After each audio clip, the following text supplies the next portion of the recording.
তুমি মিসওয়াক্কর ফজিলত জানো, খাবার শেষে মিষ্টি মুখের হাদিসটাও মানো। তুমি মিসওয়াক্কর ফজিলত জানো,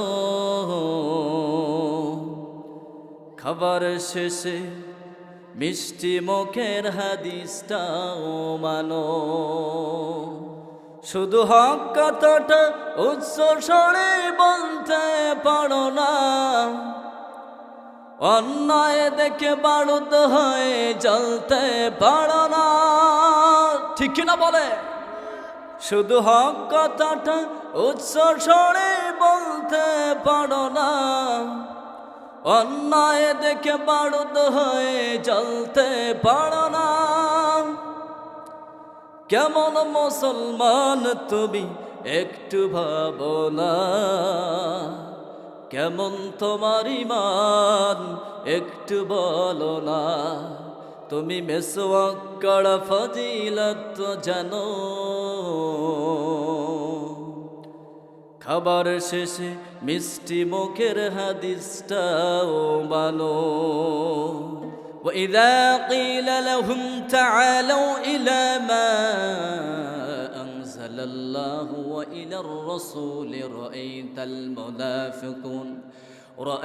المنافقين يصدون عنك صدودا।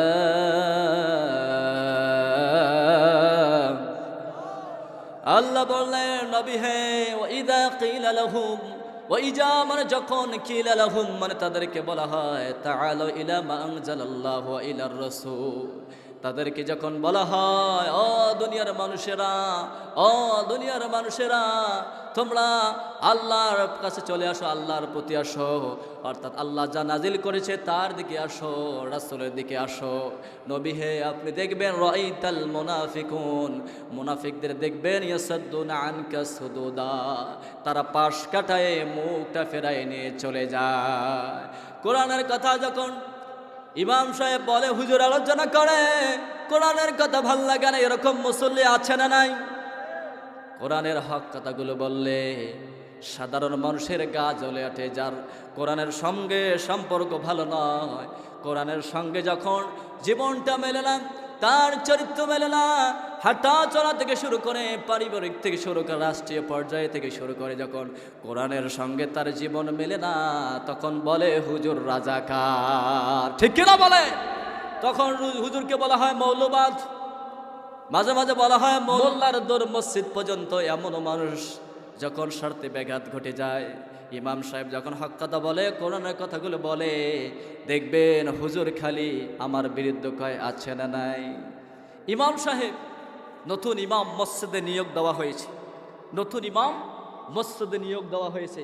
ইমাম সাহেব সেদিন ভাবলেন যে আজকে আমি এইটা বিষয়ের উপর আলোচনা করি, যাতে মুসল্লিরা ঠিক শিখতে পারে।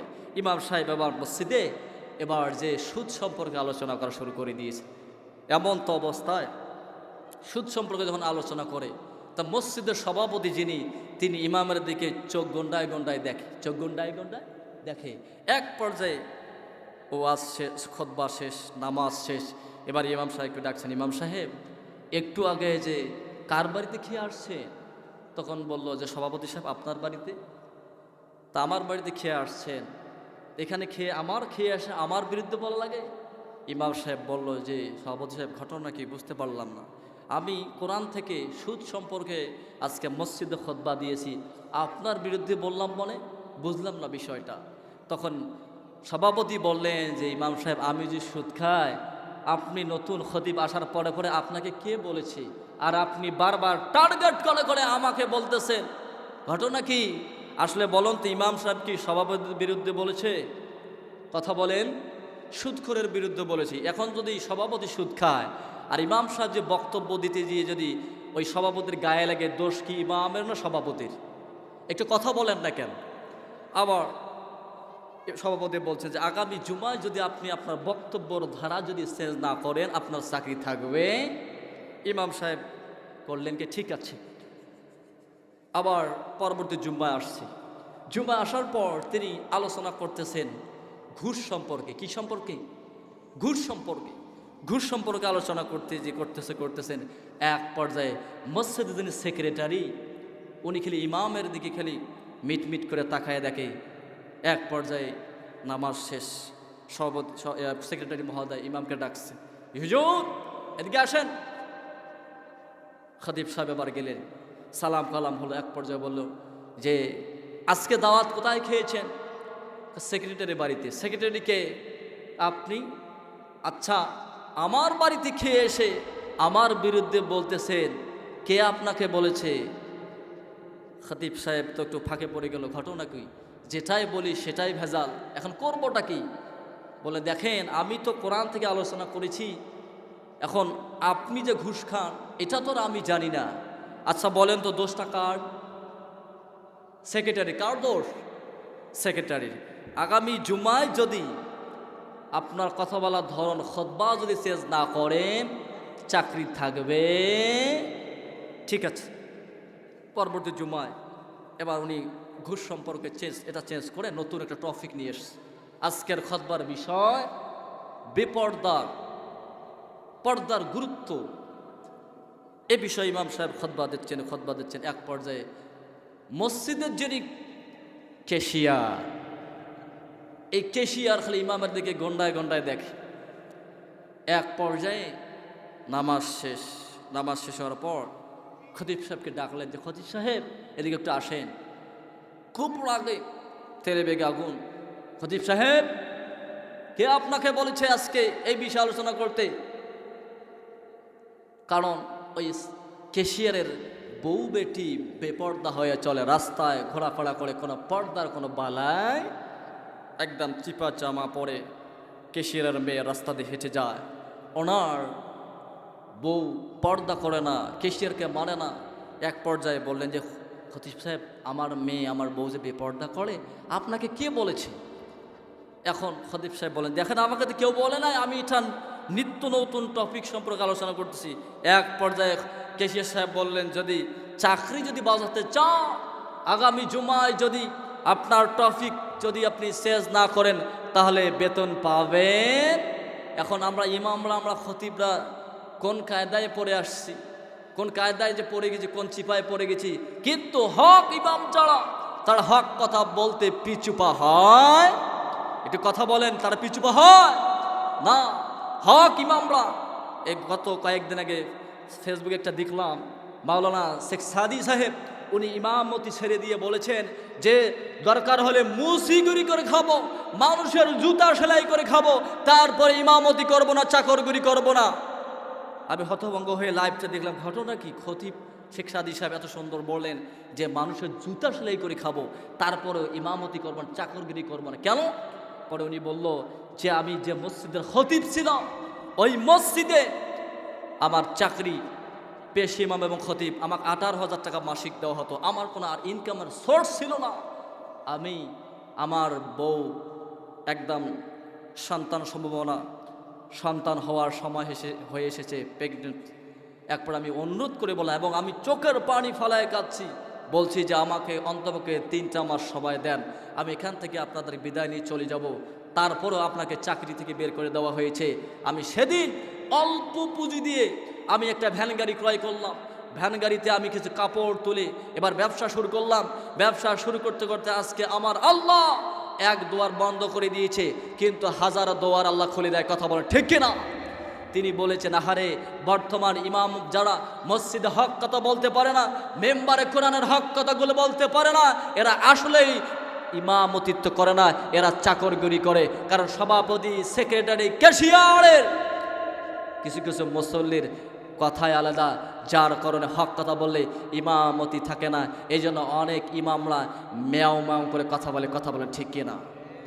ইমাম তাইমিয়া রহমতুল্লাহ আলাইহি একটা কথা বলেছেন, আমার খুব ভালো লেগেছে, প্রায় ওয়াজি বলি।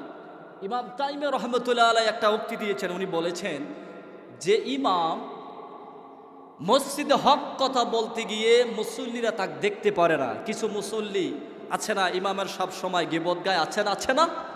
ইমামকে ওপাশে যেয়ে বলে, দেখেন মসজিদে ইমাম ভালো না, অমুক তমুক হ্যান ত্যান, এরকম মানুষের সামনে গিবত করে।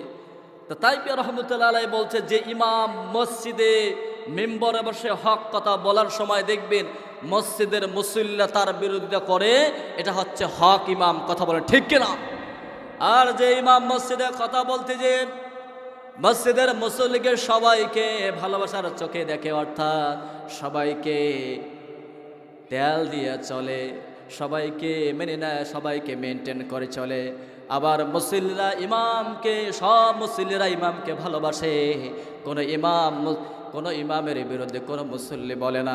ইমাম তাইমিয়া রহমতুল্লাহ আলাইহি বলেছেন এটা ইমাম হলো তেল দেওয়া ইমাম, তেল দেওয়া ইমাম। কারণ সভাপতির বিরুদ্ধে বললে ইমামতি থাকবে না, অমুখের বিরুদ্ধে বললে ইমামতি থাকবে না, অমুখের বিরুদ্ধে বললে ইমামতি যেতে পারে। এই জন্য অনেক ইমামরা, খতিবরা হক কথা বলতে চায় না, আছে না নাই? আমি কারো বিরুদ্ধে বলেছি? আপনার কথা বলে আমি কারো বিরুদ্ধে বলেছি না। সম্মানিত প্রিয় হাজির, আসেন কোরআন থেকে আলোচনা করি। আল্লাহ এই সূরা নিসার 61 নম্বর আয়াতে আল্লাহ তাআলা একটা মেসেজ আমাদেরকে দিয়েছেন। সেই মেসেজটা খুব গুরুত্বপূর্ণ, আপনাদেরকে শোনাচ্ছি। এখানে আল্লাহ তাআলা বলেন, ওয়াইদা কিলা লাহুম তাআলাউ ইলা মা আনজালাল্লাহু ওয়া ইলা রাসূল। আল্লাহ বলেন, নবী হে, ওয়াইদা কিলা লাহুম তাআলাউ ইলা মা আনজালাল্লাহ, যখন তাদেরকে বলা হয়, তাদেরকে ডাকা হয় আল্লাহ যা নাজিল করেছেন, আল্লাহ যা নাজিল করেছেন তার দিকে আসো, রাসূলের দিকে আসো। রাআইতাল মুনাফিকিন, নবী হে আপনি দেখবেন মুনাফিকরা আছে, ইয়াসুদ্দুনা আনকা সুদুদা, তারা পাশ কাটায় চলে যায়, তারা মুখ ফেরায় নেয় চলে যায়। কারণ কোরআনের হক কথাগুলো বললে তিতা লাগে, যখন চরিত্রের সঙ্গে মেলে না, রাষ্ট্রীয় পর্যায়ে মেলে না, নেতার চরিত্রের সঙ্গে মেলে না, দেখবেন এরা কোরআন থেকে মুখ ফেরায় নিয়ে চলে যায়। এরকম মানুষ আছে না নাই? একটু কথা বলেন, আছে না নাই? রাব্বুল আলামিন যখন এই সূরার আয়াতটা বিশ্ব নবীজির উপর নাজিল করলেন, আল্লাহ তাআলা বিশ্ব নবীজির উপর এই সূরাটার আয়াতটা যখন নাজিল করলেন, একটা শানের জল আপনাদেরকে শোনায়ে দেই। আল্লাহর হাবিব সাল্লাল্লাহু আলাইহি সাল্লামের কাছে একজন মুসলমান আর একজন ইহুদি বিশ্ব নবীদের কাছে আসলেন। আসার পূর্বে মুসলমান এবং ইহুদির ভেতরে একটা বিষয় নিয়ে দ্বন্দ্ব লাগলো। দ্বন্দ্ব লাগার পর দুজনে যখন মীমাংসা করতে পারতেছিলেন না, এমন তো অবস্থা ইহুদি বলল, চলো চলো মুসলমানদের নবী মুহাম্মদ সাল্লাল্লাহু আলাইহি সাল্লামের কাছে যায়। তোমাদের নবী বিশ্ব নবীজি হযরত মুহাম্মদ সাল্লাল্লাহু তার কাছে যাই, কারণ তিনি বিচারে দিক সেদিক করে না। কারণ বর্তমান জামানা অনেক বিচারক আছে, দেখবেন টাকা খাওয়ার পর বিচারে দিক সেদিক করে, আছে না নাই? কিন্তু আপনার আমার নবী ইতিম নবী কখনো কোরআনের বাহিরে কখনো বিচার তিনি করতেন। এক পর্যায়ে ইহুদি যখন বলল, চলো তোমাদের নবী মুহাম্মাদের কাছে যাই, এবার মুসলমান বলল, না না, বিশ্ব নবীদের কাছে যাওয়া যাবে না, চলো তোমাদের লিডার আছে কাব বিন আশরাফ, ইহুদিদের লিডার, তার কাছে যাই। কারণ মুসলমান জানতো যদি মুহাম্মদ সাল্লাল্লাহু আলাইহি সাল্লামের কাছে যাওয়া যায় তাহলে বিচার কিন্তু সঠিক হয়ে যাবে, বিচার সঠিক হয়ে যাবে। আর যদি ইহুদিদের লিডার কাব বিন আশরাফের নিকট যাওয়া যায় তাহলে কিন্তু বিচারটা টাকা দিয়ে দিক সেদিক করা যাবে। সুতরাং বিশ্ব নবীদের কাছে যাওয়া যাবে না। কিন্তু ইহুদি ও নাসর বান্দা তো অবশ্যই চলো চলো তোমাদের নবী মুহাম্মাদের কাছে যায়। এবার ইহুদি এবং মুসলমান বিশ্ব নবীর কাছে আসলেন। বিশ্ব নবীদের কাছে আসার পর এবার মুসলমান আল্লাহর নবীর কাছে বিচার, ইয়া রাসূলুল্লাহ বিচার করে দেন। ইহুদি বলল, ইয়া রাসূলুল্লাহ বিচার করে দেন। এবার এক পর্যায়ে দুজনের কথা শোনার পর বিশ্ব নবীর গুণ ছিল দুই পক্ষের যাবতীয় বিস্তারিত জানার পর তিনি বিচার দিতে। এটাই ছিল বিশ্ব নবীর আদর্শ, এটাই ছিল তার কথোপকথন, এটাই ছিল চলাফেরা। কারণ তিনি কোরআন যেটা বলেছে কোরআনের বাহিরে তিনি কোনো কিছু করতেন। আয়েশা রাদিয়াল্লাহু তাআলা আনহা, ওনাকে জিজ্ঞেস করা হলো, বলেন তো দেখি বিশ্বনবীর চরিত্র কেমন? আয়েশা রাদিয়াল্লাহু তাআলা আনহা তিনি বর্ণনা করেন, কানা খুলুকুল কোরআন, তোমরা কি কোরআন দেখো নাই? বিশ্বনবীর গোটা জিন্দেগিটা হলো কোরআনুল কারীম। সুবহানাল্লাহ।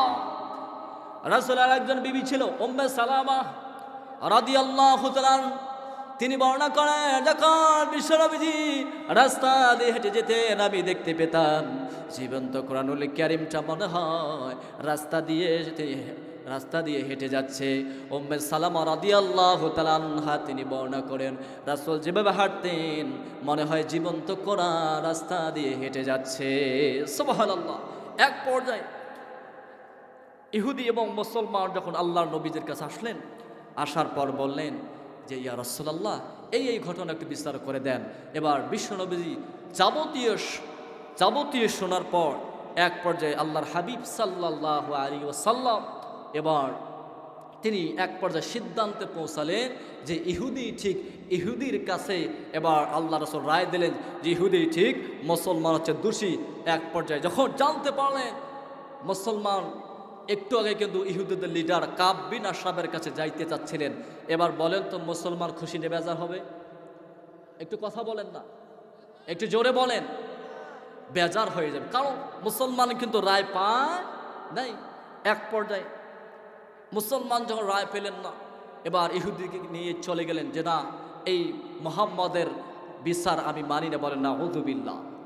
এক পর্যায়ে তিনি ওমরের নিকট চলে গেলেন যে চলো ইহুদি ওমরের নিকট যাই, ওমর সুন্দর বিচার করতে পারেন, চলো আমরা ওমরের নিকট যাই। এবার ইহুদি যখন উপায় পেলেন না, এবার মুসলমান সহ ইহুদি সহ এবার ওমরের দরবারে চলে গেলেন।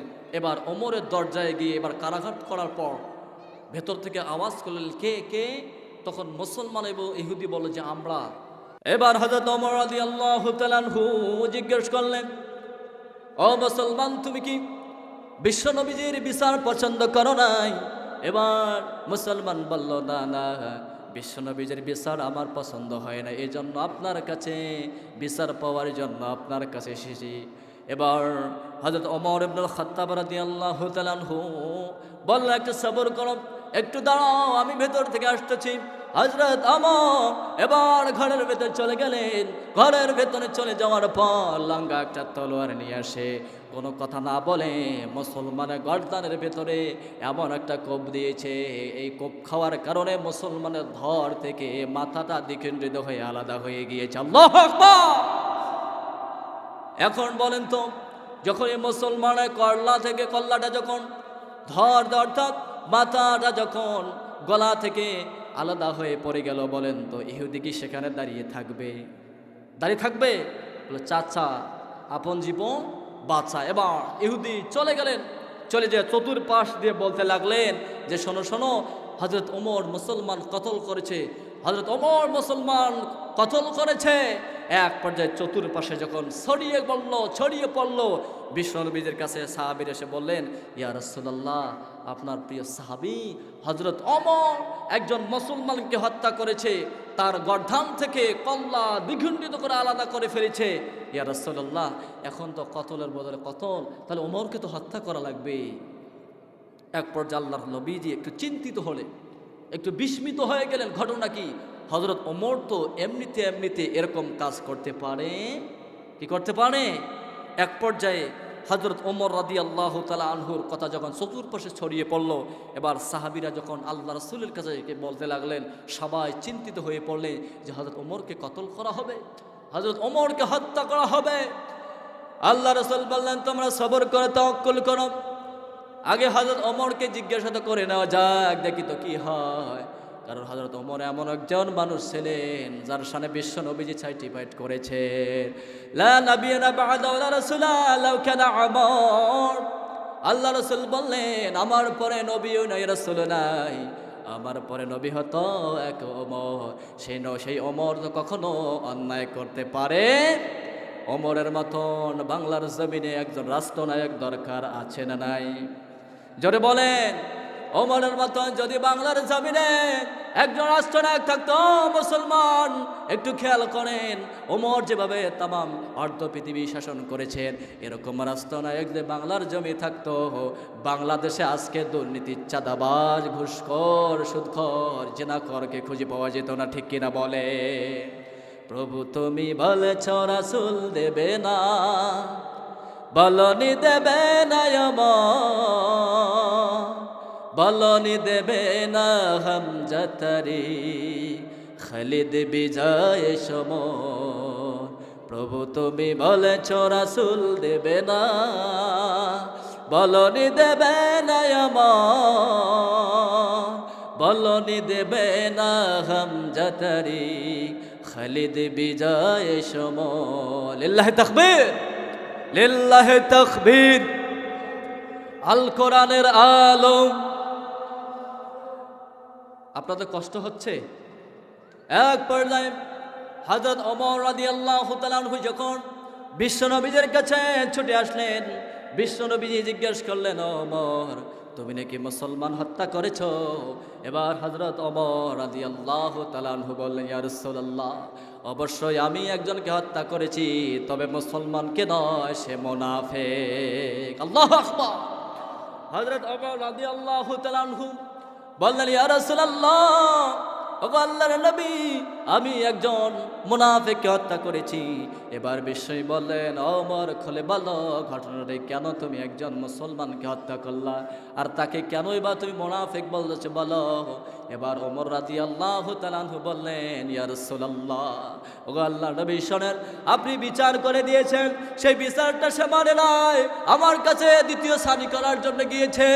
আমি ওই সময় আমার রাগকে কন্ট্রোল করতে পারি নাই, আমার নবীর বিচারকে প্রত্যাখ্যান করেছে, আমার নবীর রায়কে প্রত্যাখ্যান করেছে। সে মুসলমান যদিও হয়, সে কিন্তু মুনাফিক, ঠিক না? সুতরাং একবারে হযরত ওমর রাদিয়াল্লাহু তাআলা আনহু যখন বললেন, কিন্তু মুসলমান কেউ যদি হত্যা করেছে বলেন তো, ওমর যে হত্যা করেছেন, ওমর যদি নিজেও সাক্ষী দেয়, তারপরে প্রমাণ দরকার আছে না নাই? জোরে বলেন না। ওমর যদিও বলে, তারপরেও প্রমাণ দরকার আছে। ওমর বলতেছে, ইয়া রাসূলুল্লাহ, আপনার বিচার প্রত্যাখ্যান করেছে, এই জন্য আমি ওমরের বড্ড খারাপ লেগেছে, কারণ আপনি হলেন তামাম পৃথিবীর জন্য ওমা আরসালনাকা ইল্লা রাহমাতাল লিল আলামিন। ও নবী, আপনি হলেন তামাম পৃথিবীর জন্য, সাত আসমান সাত জমিনের জন্য, যত মাখলুকাত আছে সবার জন্য আপনাকে রহমত করে প্রেরণ করেছেন। তিনি কে? একটু জবানটা খুলে বলেন না, তিনি কে? যে আল্লাহ আপনাকে তামাম পৃথিবীর জন্য রহমত করে প্রেরণ করেছে নবী, সেই আপনি নবীকে, ওই মুসলমান আপনার বিচারকে প্রত্যাখ্যান করেছে, সেই নবীর শান আমি রক্ষা করার জন্য নামধারী মুসলমান মুনাফিককে দুনিয়া থেকে কতল করে বিদায় করেছি। আল্লাহু আকবার। তারপরে বিশ্ব নবী চিন্তিত পেরেশান। হযরত ওমরের কিন্তু প্রমাণ নাই, হযরত ওমরের প্রমাণ নিজেই, তারপরে প্রমাণ দরকার আছে না নাই? বর্তমান জাজ এই কোর্ট যেগুলো আছে, কোর্টের ভেতরে দেখবেন সত্য মিথ্যা যাচাই বাছাই করার পর কিন্তু রায় দায় হয় কি হয় না? যদিও সত্য মিথ্যা থাকে, সত্য মিথ্যা মিশ্রিত করে সত্যকে মিথ্যা বানায় দেয়, আবার মিথ্যাকে সত্য বানায় দিয়া ভালো লোকগুলোকে 14 শিকের মধ্যে ঢুকায় দেয়, আছে না নাই? ও মুসলমান, আজকে কোরআনের এই কথাগুলো 50 থেকে 53টা বছর কোরআনের হক কথা বলার কারণে 13টা বছর ধরে জেলের মধ্যে জুলুমের শিকার হয়ে আজকে আল্লামা দেলার হোসেন সাঈদী রাহিমাহুল্লাহকে হাসপাতালে ইনজেকশনে বিষ প্রয়োগ করে আল্লামা দেলার হোসেন সাঈদী রাহিমাহুল্লাহকে শহীদ করা হয়েছে। কথা বলেন ঠিক কিনা? সেই হকের পথে থাকলে এরকম জুলুম নির্যাতন বাধা আসতে পারে কি পারে না? কথা বলেন, পারে কি পারে না? আল্লামা দেলার হোসেন সাঈদী রাহিমাহুল্লাহর জন্য আমরা দোয়া করি, আল্লাহ যেন ওনার জীবনের ভুল ত্রুটিগুলো মাফ করে দেন, পড়ে না আমিন। আল্লাহ যেন ওনার কবরটাকে জান্নাতুল ফেরদাউসের টুকরায় পরিণত করে দেয়, পড়ে না আমিন। এক পর্যায়ে হযরত ওমর রাদিয়াল্লাহু তাআলা আনহু চিন্তিত, বিশ্বনবী চিন্তিত, সাহাবীরা বিমর্ষিত, কারণ হত্যার বদলে হত্যা, কতলের বদলে কতলে ইসলাম এ অধিকার দিয়েছে। কথা বল ঠিক কিনা? এক পর্যায়ে আল্লাহ রাসূল যখন একটু টেনশন, একটু বিমর্ষিত, এক পর্যায়ে হযরত ওমর রাদিয়াল্লাহু তাআলা আনহু চিন্তিত। এবার আল্লাহ তাআলা ওমর যে কাজটা করেছে, ওমরের পক্ষে কোরআনুল কারীমের আয়াত বিশ্বনবীর শানে নাজিল করে জানাই দিয়েছে। বলেন না সুবহানাল্লাহ। এবার আল্লাহ রাব্বুল আলামিন বিশ্বনবীর উপর কোরআনুল কারীমের আয়াত নাজিল করে জানাই দেন, নবী হ্যাঁ, ওমর সঠিক ছিল কি না, এই আয়াত থেকে আপনি একটু মোতালা করেন, জেনে নেন আমার রব্বুল আলামিন বলেন, ফালা ওয়া রাব্বিকা লা ইউমিনুনা হাত্তা ইউহাক্কিমুকা ফীমা শাজারা বাইনাহুম ثم لا يجدوا في أنفسهم حرجا مما قضيت ويسلموا تسليما।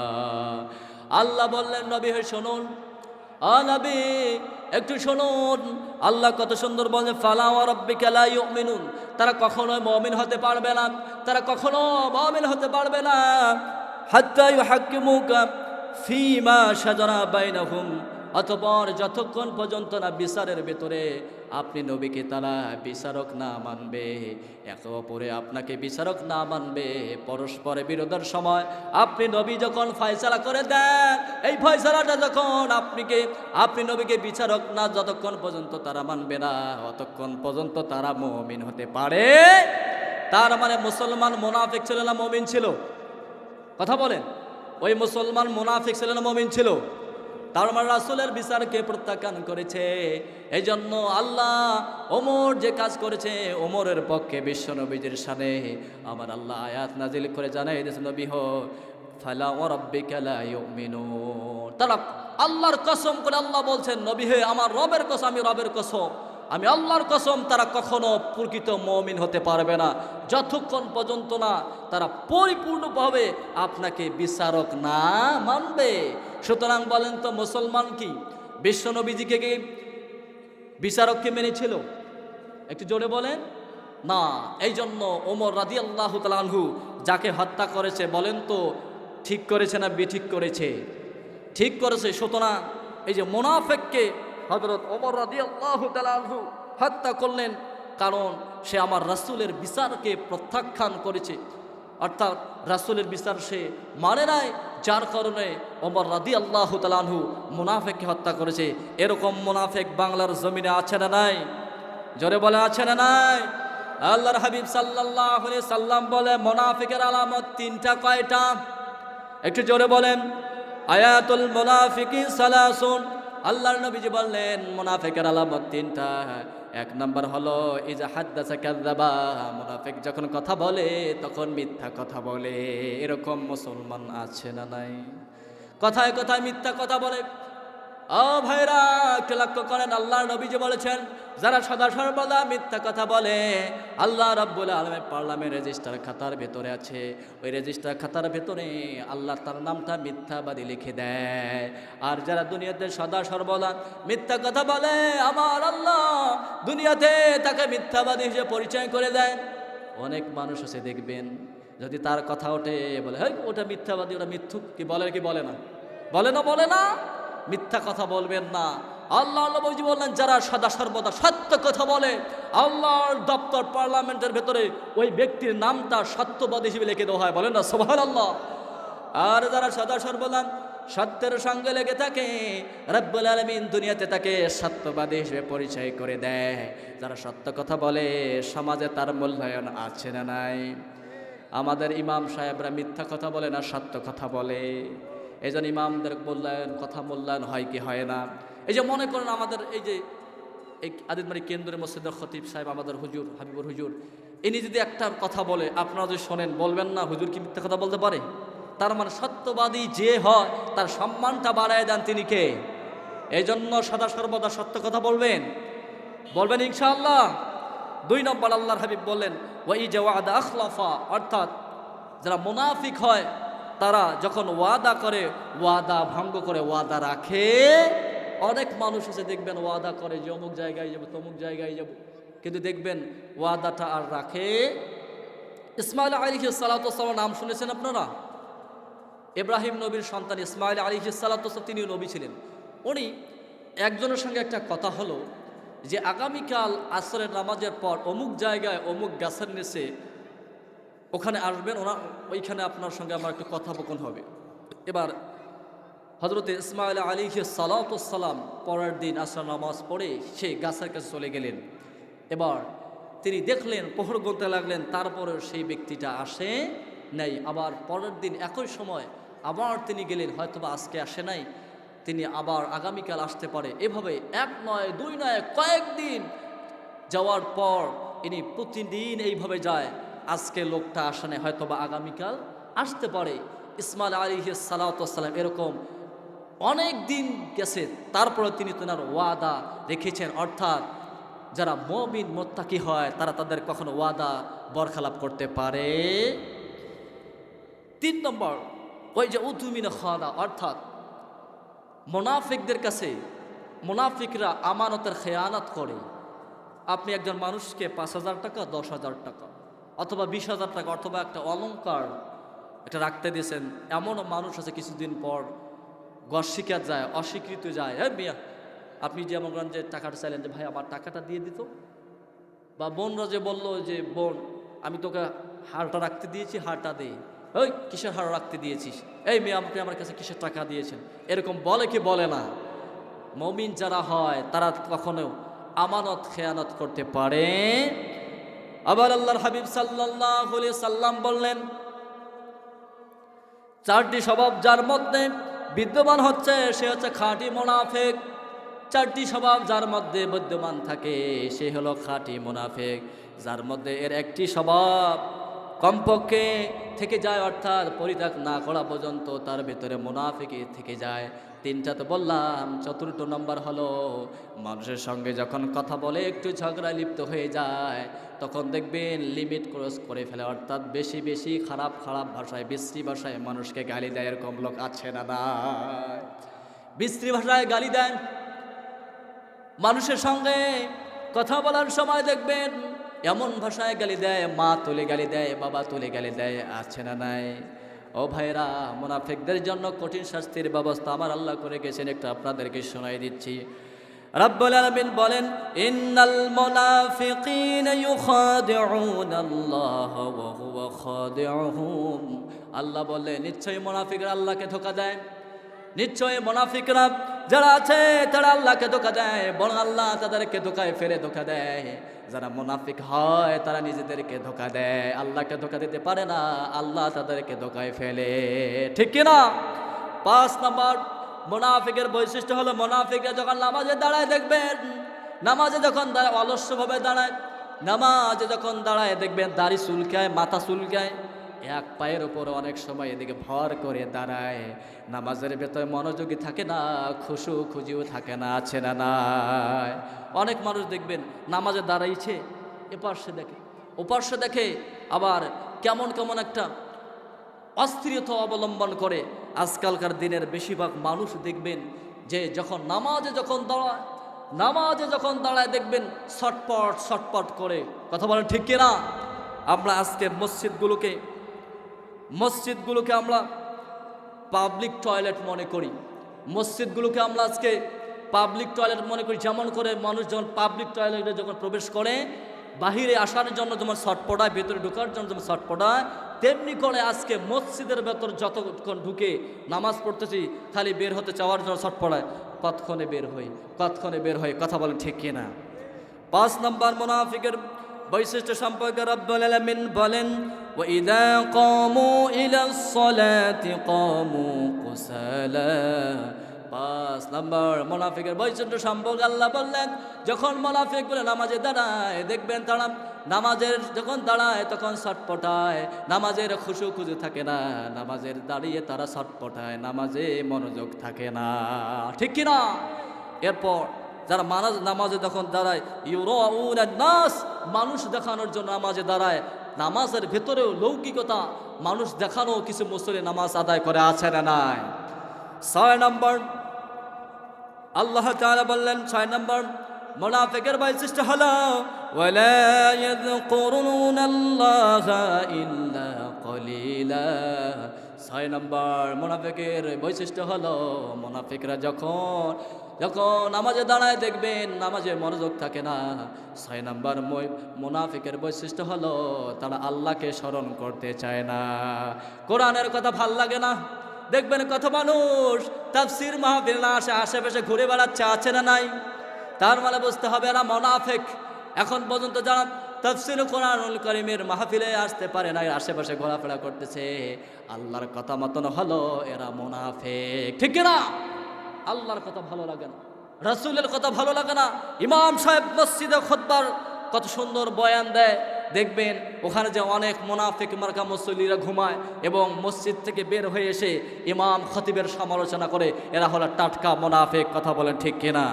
সম্মানিত প্রিয় ভাইয়েরা, এই জন্য যারা আল্লাহকে বেশি বেশি স্মরণ করে এরা হলো মুমিন, আর যারা আল্লাহকে স্মরণ করতে চায় না, আল্লাহর কথা ভালো লাগে না, কোরআনের কথা ভালো লাগে না, এরা হলো মুনাফিক। কথা বলেন ঠিক কিনা? আমার প্রাণপ্রিয় ভাইরাকে লক্ষ্য করে, মুনাফিক হয়ে কবরে যায়েন না। মুনাফিকের জন্য আল্লাহর সবচেয়ে শাস্তি বেশি আছে, কারণ মুনাফিক এমন একটা শব্দ, এই মুনাফিকে যারা কবরে যাবে আখিরাতের জিন্দেগি তাদের জন্য কঠিন শাস্তির ব্যবস্থা করে রেখেছেন তিনি কে? এই মুনাফিককে সাহাবীরা কেমন ভয় করতেন? হযরত ওমর ইবনুল খাত্তাব রাদিয়াল্লাহু তাআলা আনহু, যিনি জান্নাতি সার্টিফিকেট প্রাপ্ত সাহাবী, জান্নাতের সার্টিফিকেট দুনিয়াতে পেয়েছেন। আল্লাহর হাবিব সাল্লাল্লাহু আলাইহি ওয়াসাল্লাম রাসূল একজন সাহাবী ছিলেন, হুযায়ফা রাদিয়াল্লাহু তাআলা আনহুর কাছে একটা মুনাফিকের লিস্ট ধরায় দিলে। এই মুনাফিকের লিস্ট ছিল 12 জন মানুষ, 12 জন মুনাফিকের লিস্ট হযরত হুযায়ফা রাদিয়াল্লাহু তাআলা আনহুকে ধরায় দিলেন। আল্লাহ রাসূল বলে, ও হুযায়ফা, এই 12 জনের ভেতরে 8 জন জান্নাতের সুঘ্রাণগুলো পাবে না। কয়জন? 8 জন। 12 জনের ভেতরে 8 জন জান্নাতের সুঘ্রাণ পাবে না। ও হুযায়ফা, তোমাকে বলে দিলাম, এই মুনাফিকদের জানাজা তুমি পড়বা না, এমনকি এই লিস্টটা তুমি কাউকে দেখাবা না। এবার বিশ্বনবীর খবরটা মুনাফিকের লিস্ট করা হয়ে গিয়েছে। এবার ওমর রাদিয়াল্লাহু তাআলা আনহু জানতে পেরেছে। এবার জানার পর এবার তিনি বিচলিত হয়ে গেছে যে আমি ওমরের নামটাও কি মুনাফিকের লিস্টে আছে? আমার ভাইয়েরা দেখেন, জান্নাতের সার্টিফিকেট পেয়েছে, জান্নাতের সার্টিফিকেট পেয়েছে আশারে মুবাশশিরা 10 জন জান্নাতি সার্টিফিকেট প্রাপ্ত সাহাবী হযরত ওমর, যিনি অর্ধ পৃথিবী করেছে শাসন, তালি দেওয়া জামা গায়ে 18 বস্তা পিটি করে নিয়ে সেজিত দুস্থমায়। কোথা গেল সেই মানব দরদি তৌহিদি সন্তান? কোথা গেল সেই সোনার মানুষ? কোথা সেই মুসলমান? কথা বলে ঠিক কিনা? জান্নাতের সার্টিফিকেট পাওয়ার পর তারপরে মুনাফিকে কি ভয় করেছে দেখেন, একটু লক্ষ্য করেন। এবার 20 পর্যন্ত, আচ্ছা, এবার হযরতে ওমর রাদিয়াল্লাহু তাআলা আনহু যখন জানতে পেরেছেন যে মুনাফিকের লিস্ট তৈরি করে হুযায়ফাকে দেওয়া হয়েছে, এবার গভীর রজনীতে উঠে হযরত ওমর ইবনে খাত্তাব রাদিয়াল্লাহু তাআলা আনহু গভীর রজনীতে উঠে, তেনার ঘুম ধরে না, না জানি আমার নামটাও যদি ওই মুনাফিকের লিস্টে পড়ে যায়, আমি ওমর যদি মুনাফিক হয়ে যাই। এক পর্যায়ে গভীর রজনীতে ওঠে হযরত ওমর, ঘুম ধরে না হযরত ওমর। এবার যখন ঘর থেকে বের হলেন, দেখেন যে মিঠি মিঠি করে বৃষ্টি পড়ে। এক পর্যায়ে সেই বৃষ্টিতে চাদর মুড়ি দিয়ে হযরত হুযায়ফা রাদিয়াল্লাহু তাআলা আনহুর বাড়িতে চলে গেলেন। চলে যাওয়ার পর এবার তার দরজায় গিয়ে একটু আস্তে আস্তে করে আঘাত করলেন। এবার ঘর থেকে আওয়াজ আসলো, কে? তখন হযরত ওমর বললেন, আমি হলাম হযরত ওমর, আমি হযরত ওমর। এবার হুযায়ফা রাদিয়াল্লাহু তাআলা আনহু দরজাটা খুলে দিলেন। দরজাটা খুলে দেওয়ার পর দেখলেন হযরত ওমর। হুযায়ফা রাদিয়াল্লাহু তাআলা আনহু বললেন, হযরত ওমর, কি ব্যাপার? গভীর রজনীতে বৃষ্টি পড়ে মিটমিট করে, আপনি কেন জানি হুযায়ফার দরবারে হাজির হয়েছে। এবার হুযায়ফা রাদিয়াল্লাহু তাআলা আনহু দেখলেন হযরত ওমরের চক্ষুগুলো ছলছল করতেছে, পানি মনে বের হয়ে আসে। এবার হযরত ওমর বললেন, হুযায়ফা, আমি শুনতে পেরেছি তোমার কাছে নাকি বিশ্বনবীজি মুনাফিকের লিস্ট ধরাই দিয়েছে। এবার হুযায়ফা রাদিয়াল্লাহু তাআলা আনহু বললেন, হযরত ওমর, হ্যাঁ, বিশ্বনবীজি আমাকে মুনাফিকের একটা লিস্ট ধরাই দিয়েছে। 12 জনকার লিস্ট আছে, যার ভেতরে 8 জন জান্নাতের সুঘ্রাণ পাবে না। এবার হযরত ওমর বললেন, ও হুযায়ফা, তোমার এই লিস্টটা কি দেখা যাবে নাকি? ও হুযায়ফা, তুমি কি তোমার লিস্টটা একটু দেখাবা? দেখো তো আমি হযরতে ওমরের নামটা কি সেই মুনাফিকের লিস্টে আছে নাকি? আল্লাহু আকবার! জান্নাতি সার্টিফিকেট প্রাপ্ত সাহাবী, জান্নাতের সার্টিফিকেট দুনিয়াতে পেয়েছে, তারপরে মুনাফিককে ভয় করে। দেখেন কেমন ভয় করতেন মুনাফিককে। এক পর্যায়ে হযরতে ওমর বললেন, ও হুযায়ফা, দেখো দেখো তোমার লিস্টার ভেতরে হযরত ওমরের নামটা কি আছে। এবার হুযায়ফা বললেন, হযরত ওমর, রাসূলের নিষেধ আছে, এই লিস্টটা দেখাও যাবে না, কারণ আমি কারো কাছে প্রকাশ করা যাবে না। আল্লাহ রাসূল নিষেধ করেছেন হযরত ওমর, এখানে আমার কিছু করার নাই। এবার হযরত ওমর কান্না করতেছেন, চোখের পানি চলচল করে পড়ে যাচ্ছেন। হুযায়ফা রাদিয়াল্লাহু তাআলা আনহু দেখলেন হযরত ওমর জান্নাতি সার্টিফিকেট প্রাপ্ত সাহাবী, হযরত ওমর রাদিয়াল্লাহু তাআলা আনহু কান্না করে। এবার হযরত হুযায়ফা বললেন, ওমর, আপনাকে তো আল্লাহ জান্নাতের সার্টিফিকেট দিয়েছেন, তারপর কেন তো আপনি চিন্তা করে। এবারে হযরত ওমর বললেন, হুযায়ফা শোনো শোনো, আল্লাহ রাসূল তো নিষেধ করেছে মুনাফিকদের জানাজা পড়তে। হুযায়ফা বলো বলো, তুমি কি আমি হযরত ওমর যখন মারা যাব, তুমি কি আমার জানাজা পড়বারে হুযায়ফা? এবার হযরত হুযায়ফা রাদিয়াল্লাহু তাআলা আনহু বললেন, ও আমিরুল মুমিনিন হযরত ওমর, আপনার জানাজা পড়ব না তো কার জানাজা পড়ব? এবার হযরত ওমর এবার একটু সন্তুষ্ট ভাজন হয়ে বললেন যে, আসলে তুমি আমার জানাজা পড়বা? হযরত ওমর জিজ্ঞেস করলেন, আসলে কি আমার নামটা ওখানে আছে?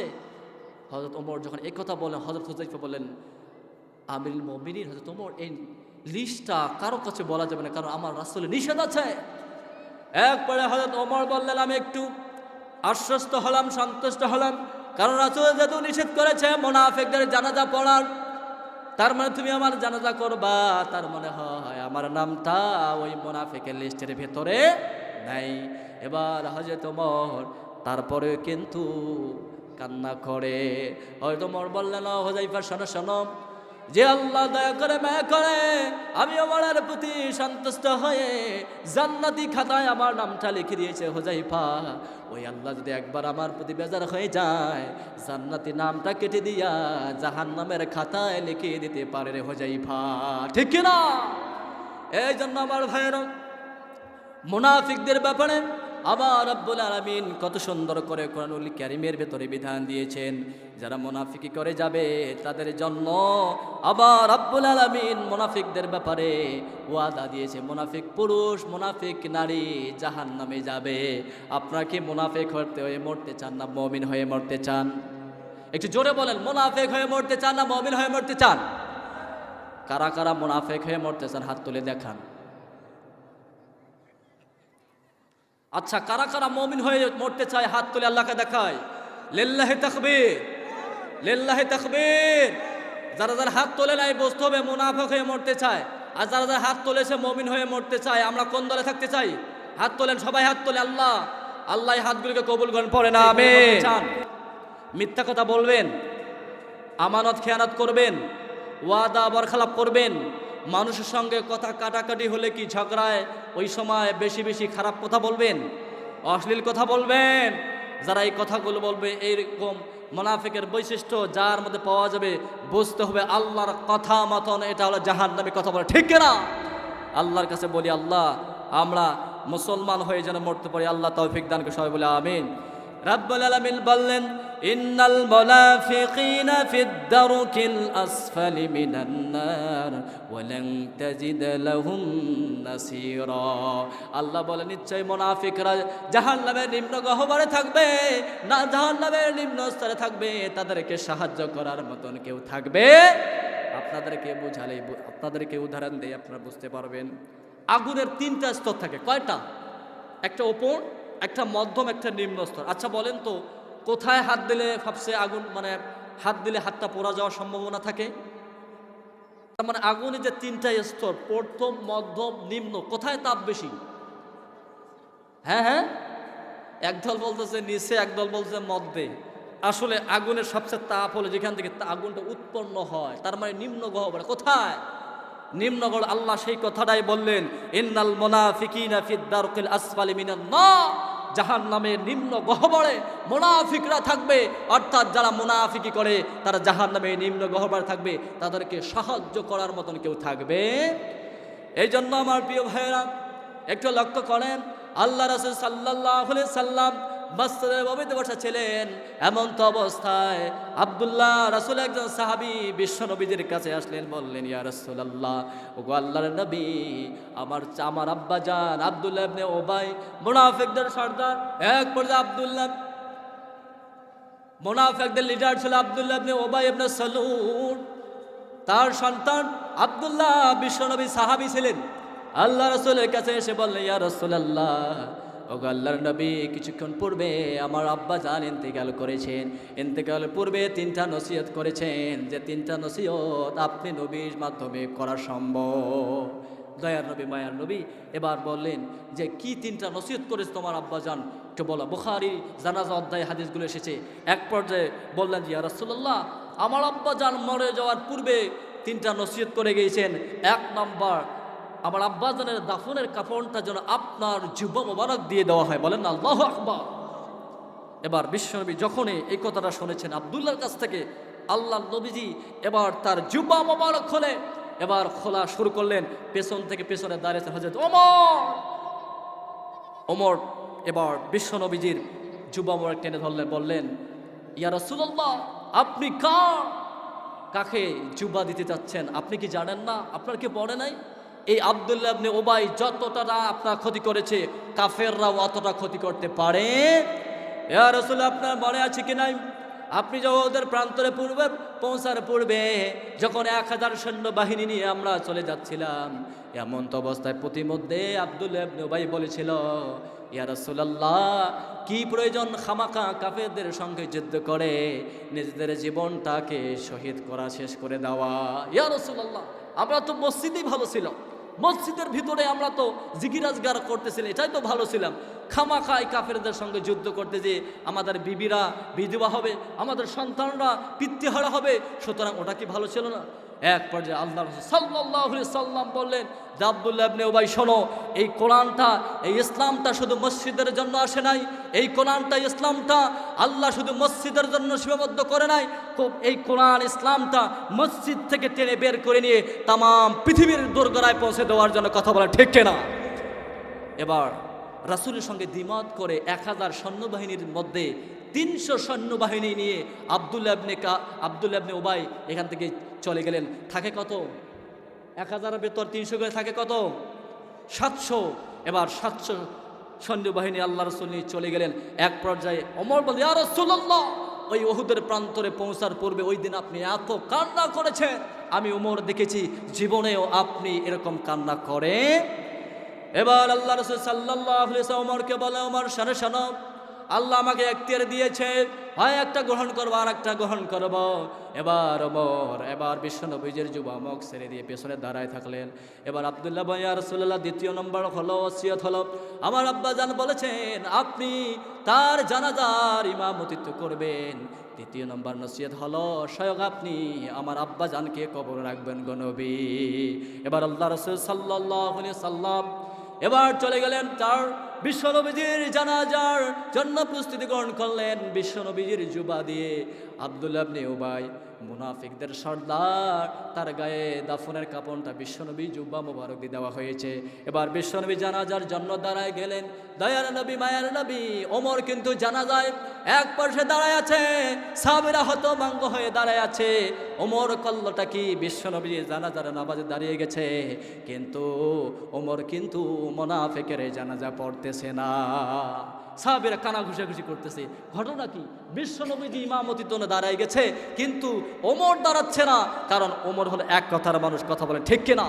আর আপনার আমার নবী, দয়ার নবী মায়ার নবী, এক পর্যায়ে নামাজ শেষ হওয়ার পর, নামাজ যখন শেষ হয়ে গেল, এবার বিশ্বনবীজি তার 2 হাত দিয়ে আব্দুল্লাহ ইবনে উবাই মুনাফিকের লিডার সর্দারকে কবরের ভেতর রাখলেন। রাখার পর আল্লাহ নবীজির পবিত্র লালা মোবারক, থুতু মোবারক নিজের হাত দিয়ে আব্দুল্লাহ ইবনে উবাইয়ের মুখের ভেতরে লাগাই দিয়েছে। বলেন না সুবহানাল্লাহ। এক পর্যায়ে আল্লাহ তাআলা বলেন, নবী হে শোনেন, ولا تصل على أحد منهم مات أبدا ولا تقم على قبره আল্লাহ নবীকে জানাই দেন, নবী হে, তাদের মধ্যে থেকে কেউ যখন মারা যাবে খবরদার তাদের জানাজায় আপনি উপস্থিত হবেন না, তাদের জানাজা নামাজ পড়বেন না। বলেন তো ওমরের পক্ষে কোরআনের আয়াত নাজিল করেছেন তিনি কে? একটু জোরে বলেন না ভাইরা। ওমরের পক্ষে আয়াত নাজিল করেছেন তিনি কে? ওমর জানাজার নামাজ না পড়ে এক পাশে দাঁড়ায় আছে, আর এবার ওমর জানাজার নামাজ না পড়ে দাঁড়ায় আছে। এবার আল্লাহ বললেন, নবী হে, ওয়ালা তুসাল্লি আলা আহাদিন মিনহুম মাতা আবাদান ওয়ালা তাকুম আলা কবরিহি। ও নবী, তাদের মধ্যে কেউ মারা গেলে তাদের জানাজার নামাজ আপনি উপস্থিত হবেন না, তাদের নামাজ আপনি পড়বেন না, কারণ তারা হলো মুনাফিক। কি তারা? একটু জোরে বলেন, তারা কি? মুনাফিক। এবার বিশ্ব নবীজি, দয়ার নবী, মায়ার নবী, এবার তার লালা মোবারক আব্দুল্লাহ ইবনে উবাইয়ের মুখের ভেতর লাগাই দিয়ে দয়ার নবী চায় আব্দুল্লাহ ইবনে উবাইকে যেন আল্লাহ মাফ করে দেয়। সুবহানাল্লাহ। আল্লাহ নবীজির যখন সুঘ্রাণ, এই যে লালা মোবারক থুতু মোবারক ফেরেশতারা যখন এসে এই সুঘ্রাণটা শুনবে বা সেন্টটা, পারফিউমটা নেবে, ফেরেশতারা যেন এই আব্দুল্লাহ ইবনে উবাইয়ের সঙ্গে ভালো আচরণ করে, এই লক্ষ্যে আল্লাহ নবীজি তার মুখের থুতু মোবারক, লালা মোবারক আব্দুল্লাহ ইবনে উবাইয়ের মুখের ভেতর লাগাই দিয়েছে। বলেন না আল্লাহু আকবার। এবার যখন জানাজা শেষ, দাফন কাফন শেষ, এবার বিশ্ব নবীজি আব্দুল্লাহ ইবনে উবাইয়ের জন্য আল্লাহর কাছে ক্ষমা চায়। এবার আল্লাহ রাসূল সাল্লাল্লাহু আলাইহি সাল্লাম আল্লাহ তাআলার কাছে ক্ষমা চাচ্ছে, ও আল্লাহ, আব্দুল্লাহ ইবনে উবাইকে তুমি মাফ করে দাও। বলেন তো বিশ্ব নবীজির দোয়া কবুল করেন তিনি কে? এক পর্যায়ে আমার আল্লাহ তাআলা জানাই দেন, নবী হে, ইস্তাগফির লাহুম আও লা তাস্তাগফির লাহুম, ইন তাস্তাগফির লাহুম ৭০ মাররাতান ফালাই ইয়াগফিরুল্লাহু লাহুম। আল্লাহ বলে, ও নবী, তাদের জন্য আপনি ক্ষমা চাচ্ছেন না চাচ্ছেন, ক্ষমা চান না চান একই কথা।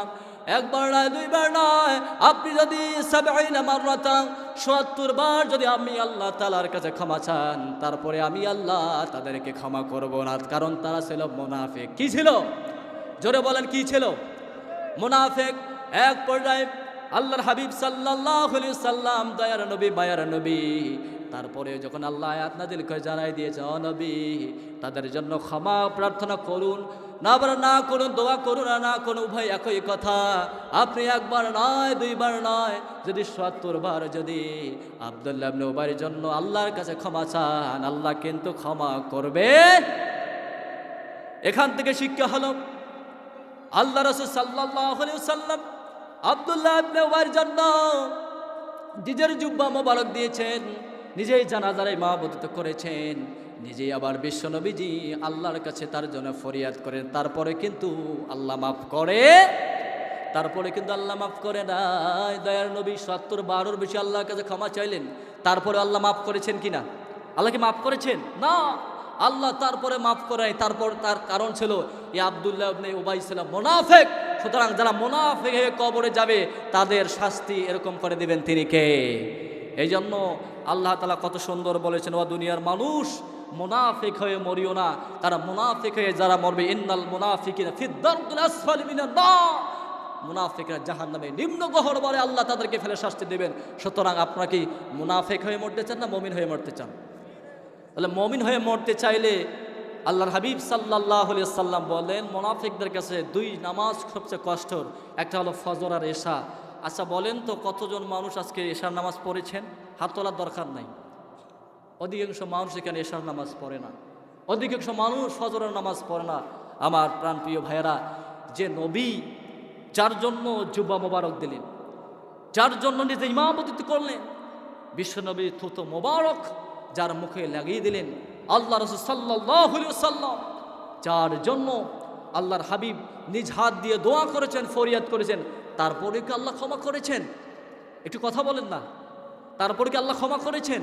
না, আল্লাহ ক্ষমা করেন। সুতরাং আপনাদেরকে আমি অনুরোধ করে বলতেছি, খবরদার মিথ্যা কথা বলবেন না। আমরা মিথ্যা কথা বলবো আজকের পর থেকে?